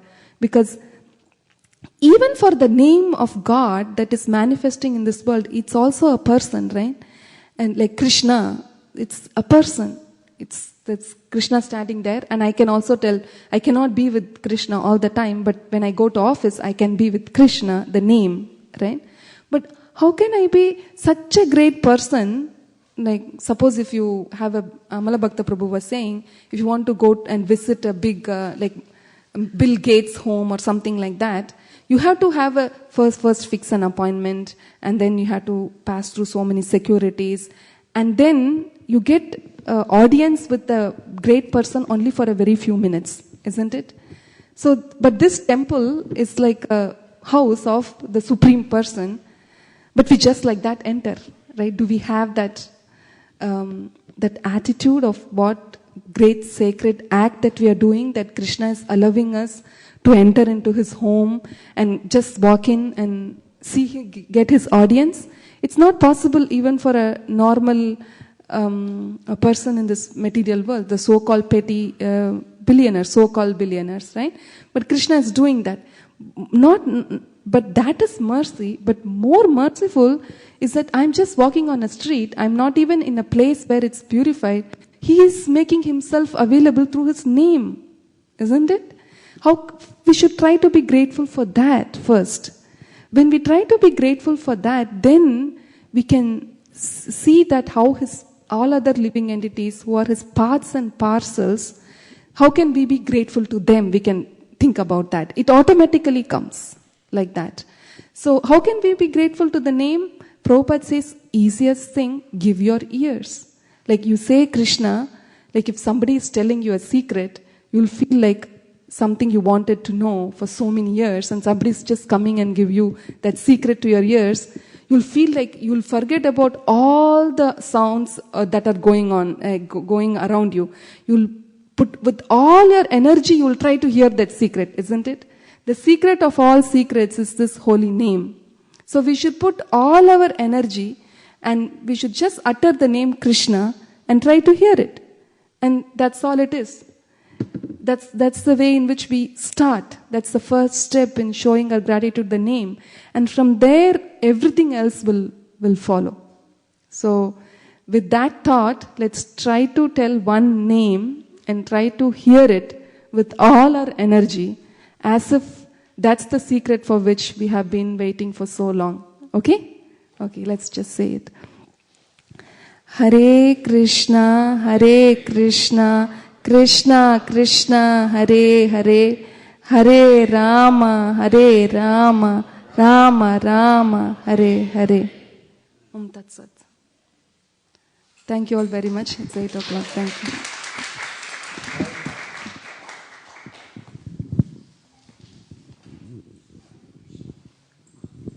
So one more announcement is Prabhuji, Bhaktavatsal Prabhu said that there is bread in the kitchen, and you can take the bread and put $5 donation in the hundi, the red box here. So that's wheat bread. So it's made in a clean environment. So it's a facility that we are providing for the devotees. So please make use of that. Prabhuji basically, we are starting the ISV bakery here, and the idea is to, like, people eat bread, but we generally procure it from the store. So the idea is to provide bread that is offered in the temple. It's not offered to Krishna, so we can offer it to Krishna at our homes and then eat it. But it's a pure conscious, like whatever bhoga we make for Krishna, similarly, it's the same way we make the bread. And depending upon the response, we can see how they're trying to increase the quantity and all.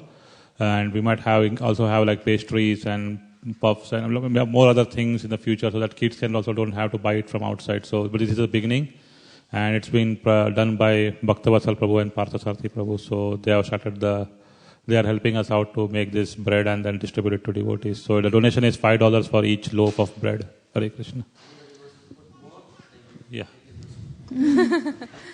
Sure. So let's put the asanas back and the books in the book shelf, and then there will be Arati, Namamishwaram, Damodara Arati. Hare.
Namamishwaram Satchidanandarupam Rasatkundalam Gokule Brajamanam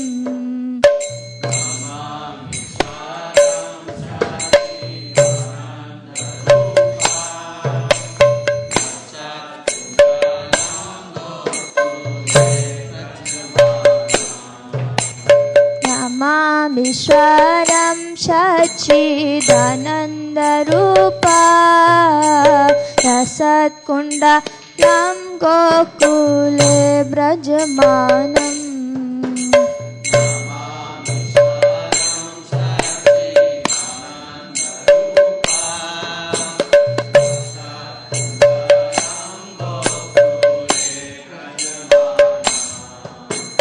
Yashodabhiyolukaladvamanam Paramrishtam Atyantato Drutya Gopya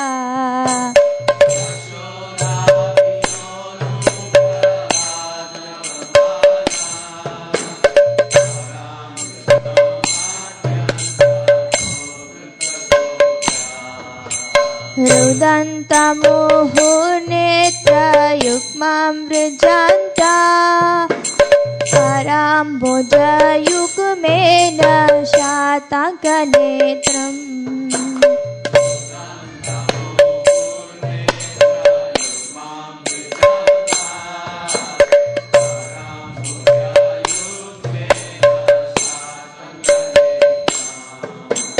Muhushasakam Patrirekanta Sitagraivam Damodaram Bhaktibhadam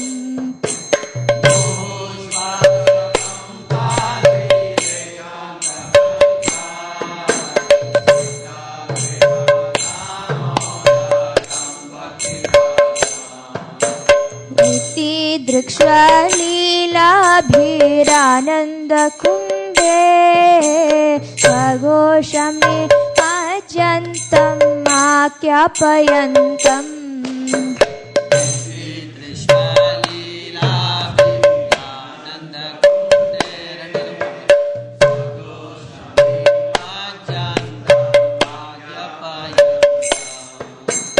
Iti Drikshva Leelabhiranandakunde Swagoshami Ajantam Akyapayantam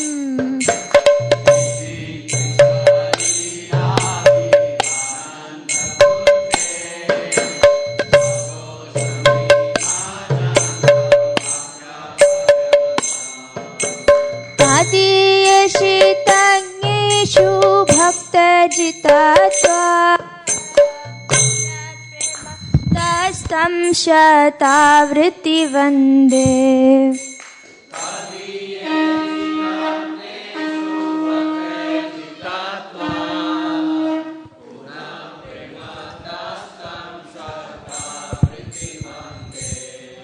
वरं देवा मोक्षं न मोक्षावधिं वा न चान्यवृनेहं वरेषदपि भा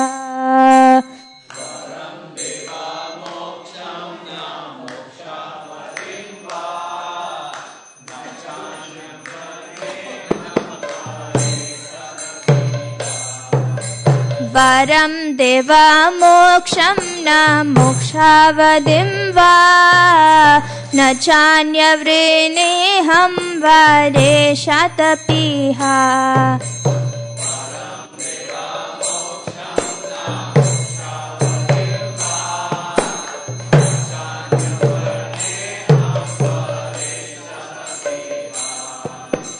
वरं देवा मोक्षं न मोक्षावधिं वा चान्यवृनेहं वरेषदपिहा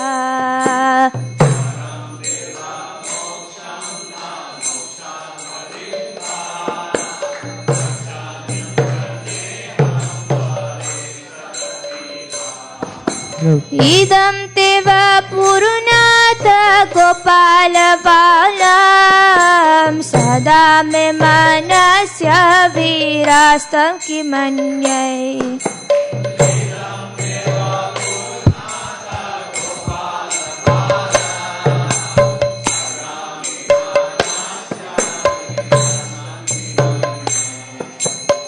इदं ते वा पुरुनाथ गोपालबालं सदा मे मनस्य विरास्तं किमन्ये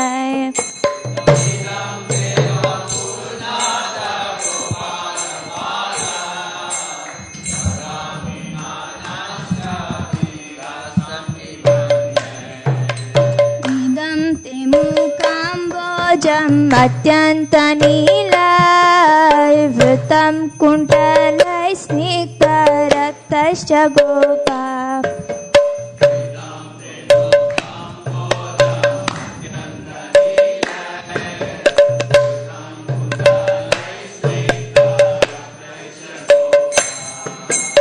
इदं ते मुखाम्बोजम् अत्यन्तनीलवृतं कुण्डलैः स्निग्धरक्तश्च गोप्या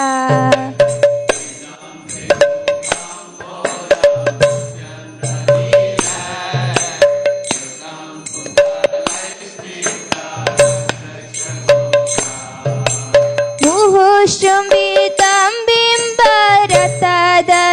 मे मनस्य विलासं वरं लक्षलाभय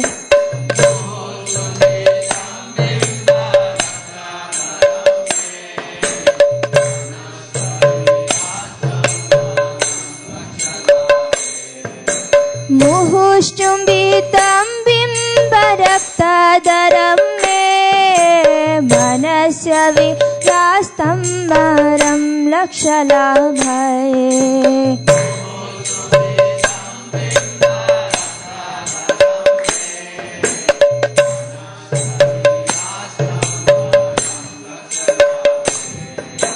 नमो देव दामोदरानन्त विष्णु प्रसीद प्रभो दुःखजालाभिमग्नम्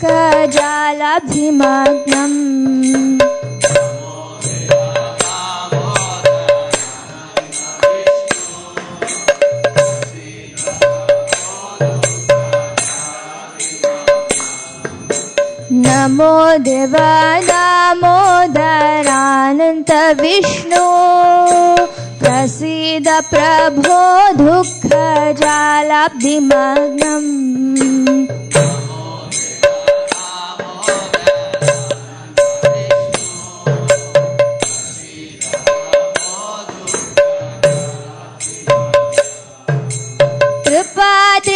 कृपादृष्टिवृष्यात्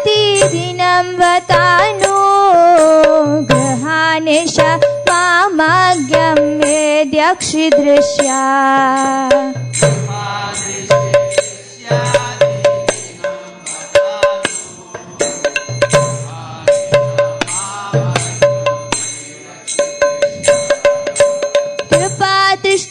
कृपादृष्टिवृष्याति दिनं वतानो ग्रहानिश मामाज्ञं ये दक्षिदृश्या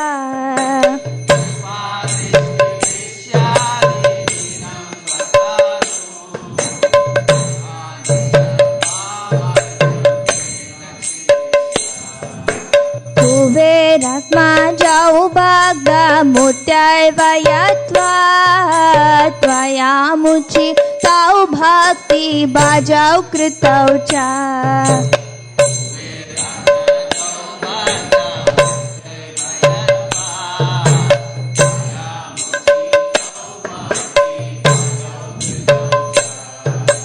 कुबेरात्मा जाऊ भक्ता मोठ्याय वयत्वा तया मुचितौ भक्ति बाजाऊ कृतौचा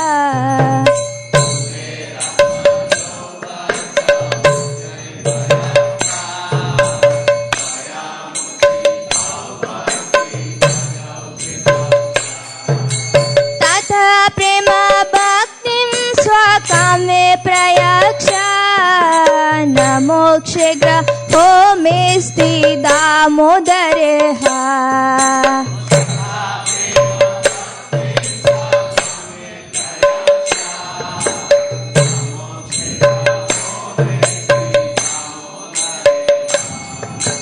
तथा प्रेम भक्तिं स्वकामे प्रयक्षा न मोक्षे ग्रहो मे दामोदरे हा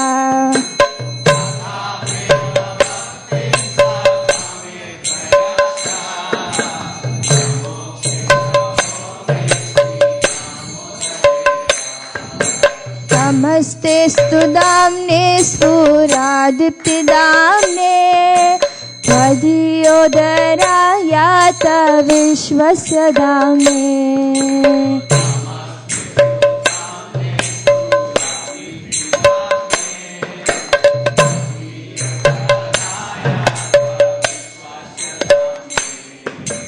नमस्ते स्तुदाम्ने स्फुरादिप्तिदाम्ने त्वदीयोदरायात विश्वस्य दाम्ने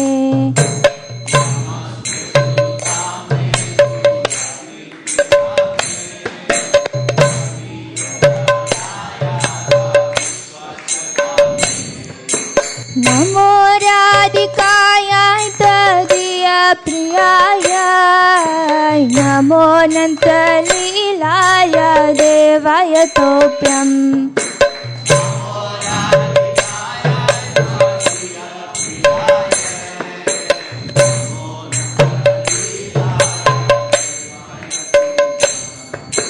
नमो राधिकायाय त्वदीयप्रियाय नमो अनन्तलीलाय देवाय तोभ्यम्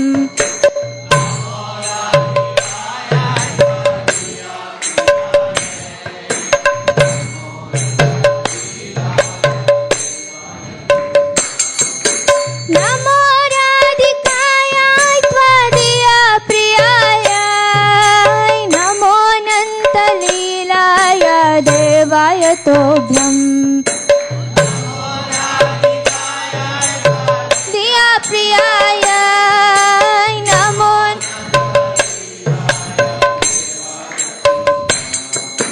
नमो राधिकायाय त्वदीयप्रियाय नमो अनन्तलीलाय देवाय तोभ्यम्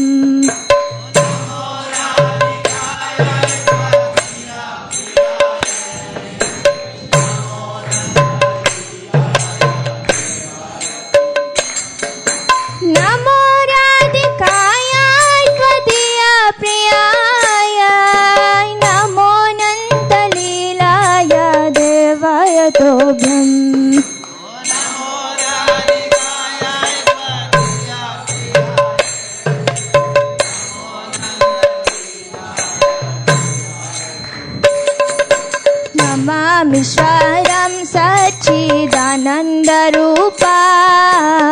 लसत्कुण्डलं गोकुले व्रजमानम्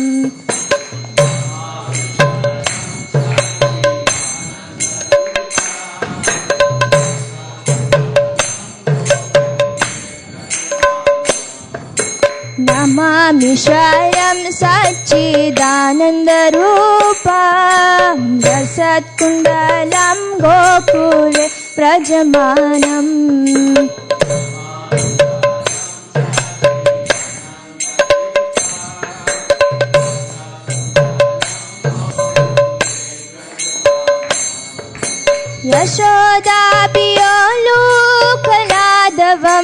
यशोदापियोलूकलादवमानां परामृष्टम् अत्यन्ततो धृत्य गोप्या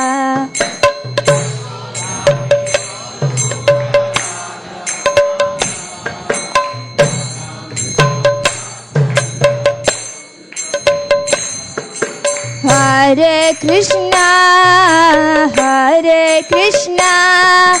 कृष्णा कृष्णा हरे हरे हरे रामा राम राम हरे हरे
मदन मोहन राधे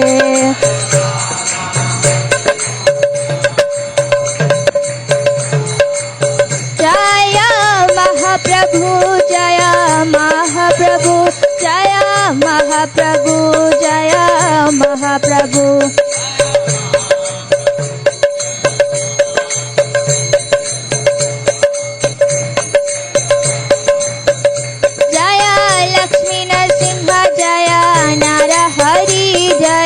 लक्ष्मी नरसिंह जय नरहरि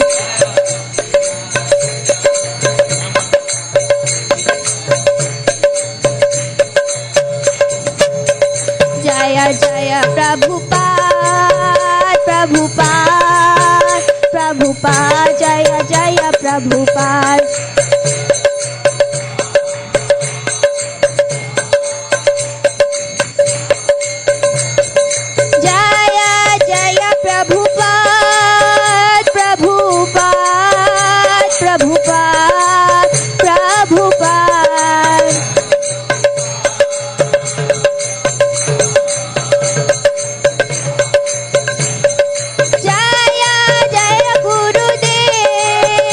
गुरुदेव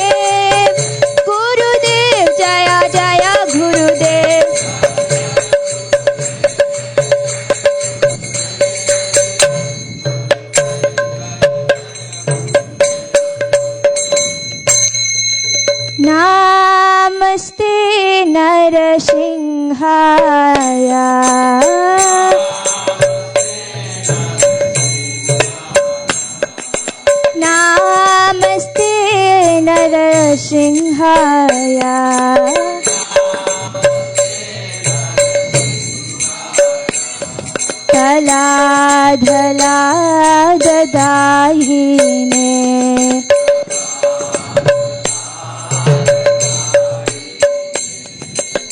तलाधला ददाहिने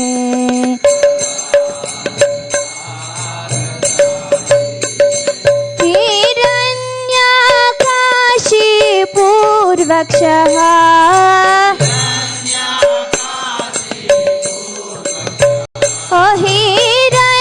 हिरण्याकाशी पूर्वक्षः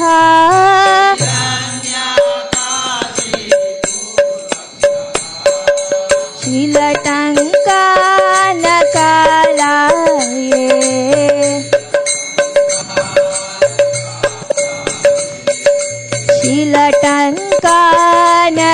शीलटङ्कानकालाये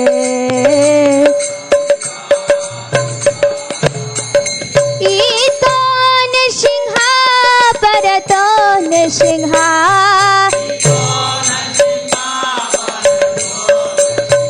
ईतो नृसिंहा परतो नृसिंहा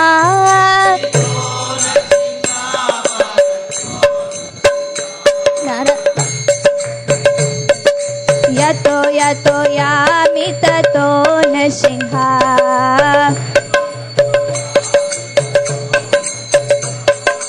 यतो यतो यामि ततो नृसिंहा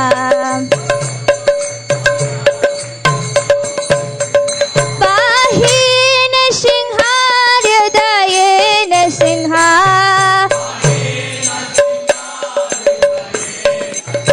पाहि नृसिंहा हृदये नृसिंहा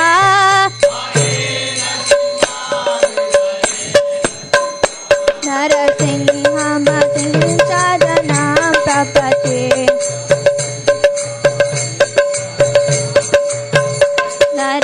नरसिंहमतिं शरणं प्रपद्ये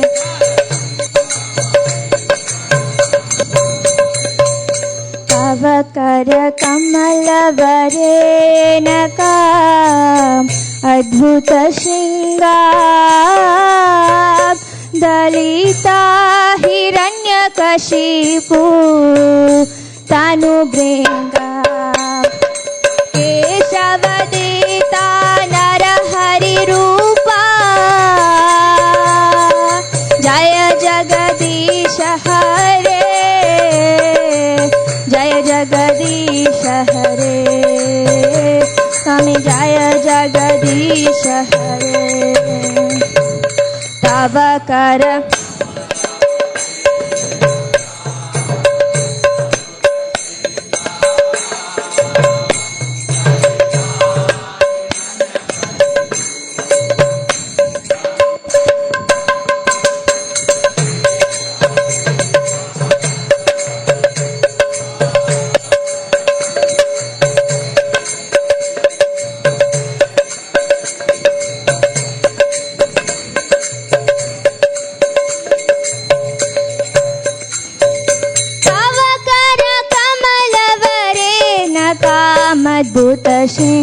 कामद्भुतशृङ्गार दलित हिरण्यकशिपु तनुभृङ्गा केशवदिता नरहरिरूपा जय जगदीश हरे जय जगदीश हरे जय जगदीश हरे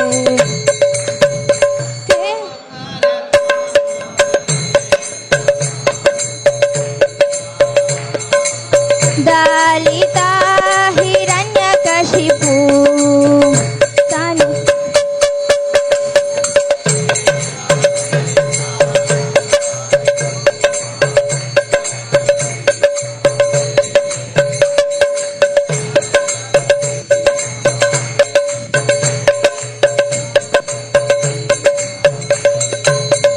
जय लक्ष्मी नरसिंह जय नरहरि जय लक्ष्मी नरसिंह जय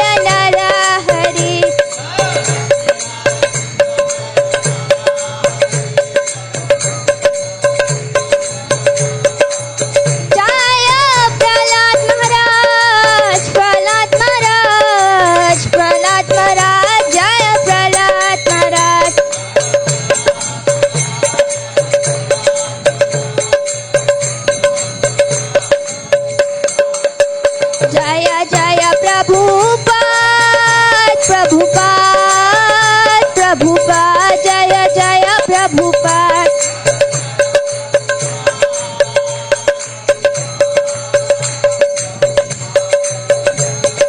Jaya Jaya Prabhupada, Prabhupada, Prabhupada, Jaya Jaya Prabhupada.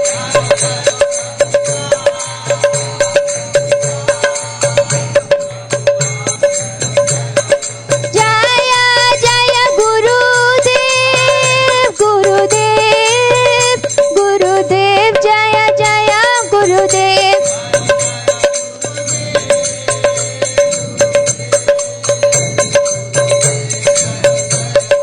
Nitai Gaura Hari Bol, Hari Bol, Hari Bol, Nitai Gaura Hari Bol.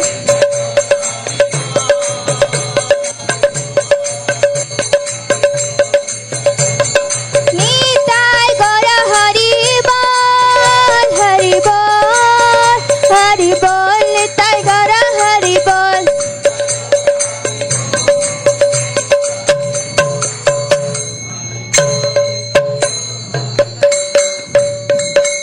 Nitai Gaura Premanande, Hari Hari Bol. Jai Om Vishnupad Paramhamsa Parivrajikacharya Ashtotara Satashi Srimad His Divine Grace Bhaktivedanta Swami Srila Prabhupada ki. Jai Om Vishnupad Paramahamsa Parivrajikacharya Ashtotara Satashi Srimad His Divine Grace Bhaktisiddhanta Saraswati Goswami Maharaj ki. Ananta Koti Vaishnavrinda ki. Namacharya Shri Haridas Thakur ki. प्रेम से कहो श्री कृष्ण चैतन्य प्रभु नित्यानंद श्री अद्वैत गदाधार श्रीवासादि गौर भक्त वृंद की श्री वृंदावन धाम की श्री मायापुर नवद्वीप धाम की पुरुषोत्तम क्षेत्र जगन्नाथपुरी धाम की गंगामाई की यमुनामाई की भक्ति देवी की तुलसी महारानी की कार्तिक मास की समवेत गौर भक्त वृंद की निताय गौर गौर प्रेमानंदे हरि हरि बोल. All glories to the assembled devotees. Hare Krishna. All glories to the assembled devotees. All glories to the assembled devotees. All glories to Shri Shri Guru and Gauranga. Hare Hare Bol.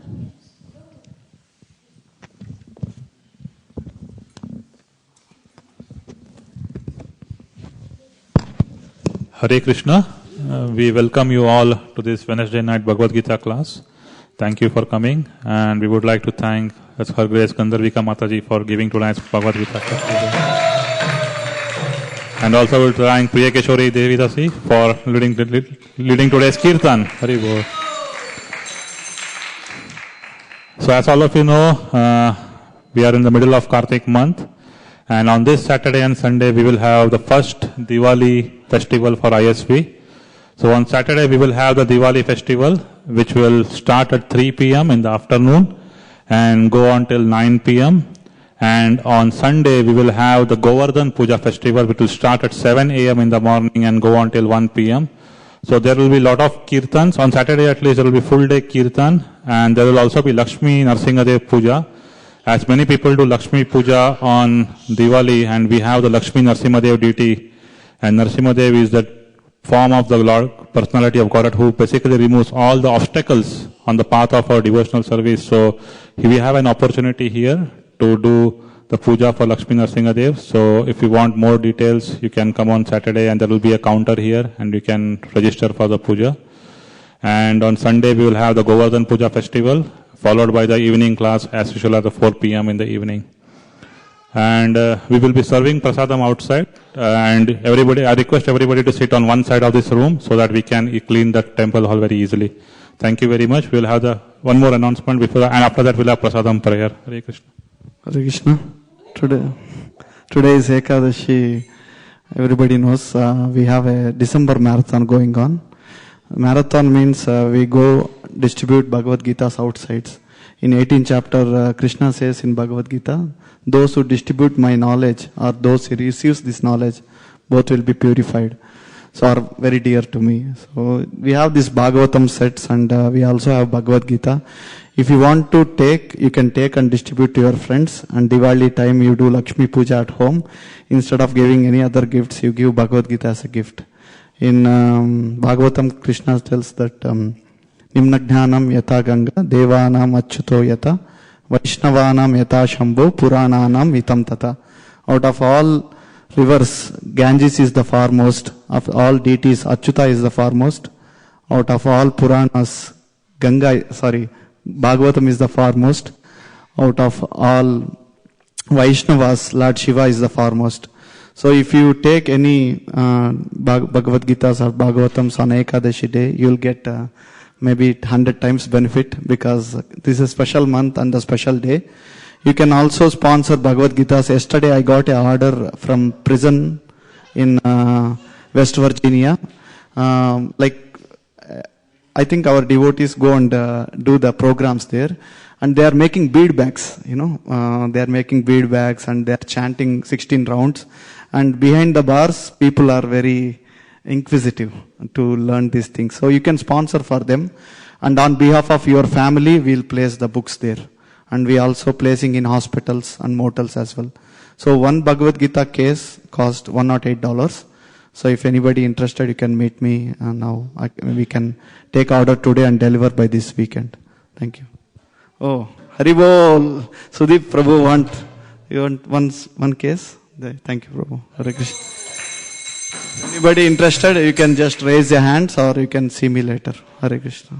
Thank you.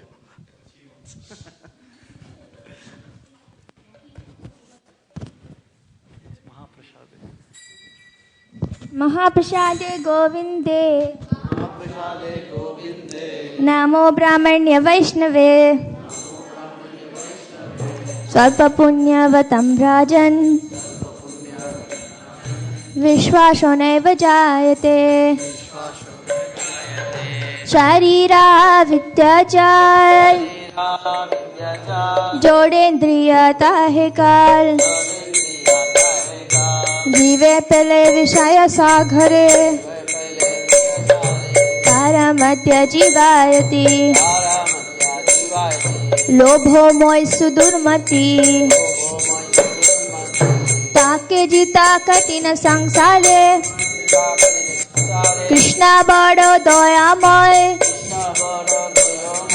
तोरी भारे जीवा जाए सप्रसादन दिलो पाए सेयन्नामृत पाओ ऋषि राधा कृष्ण गुण गाओ प्रेमे डाको चैतन्य निताय जय निमाय जय निताय जय श्री कृष्ण चैतन्य प्रभु नित्यानंदा श्री अद्वैत गदाधरा शिवासादि गौर भक्त वृंदा हरे कृष्णा कृष्णा कृष्णा हरे हरे हरे राम राम राम हरे हरे मदन मोहन प्रभु महाप्रसादम की निताय गौर प्रेमानंदे निताय गौर हरि बोल निताय गौर हरि बोल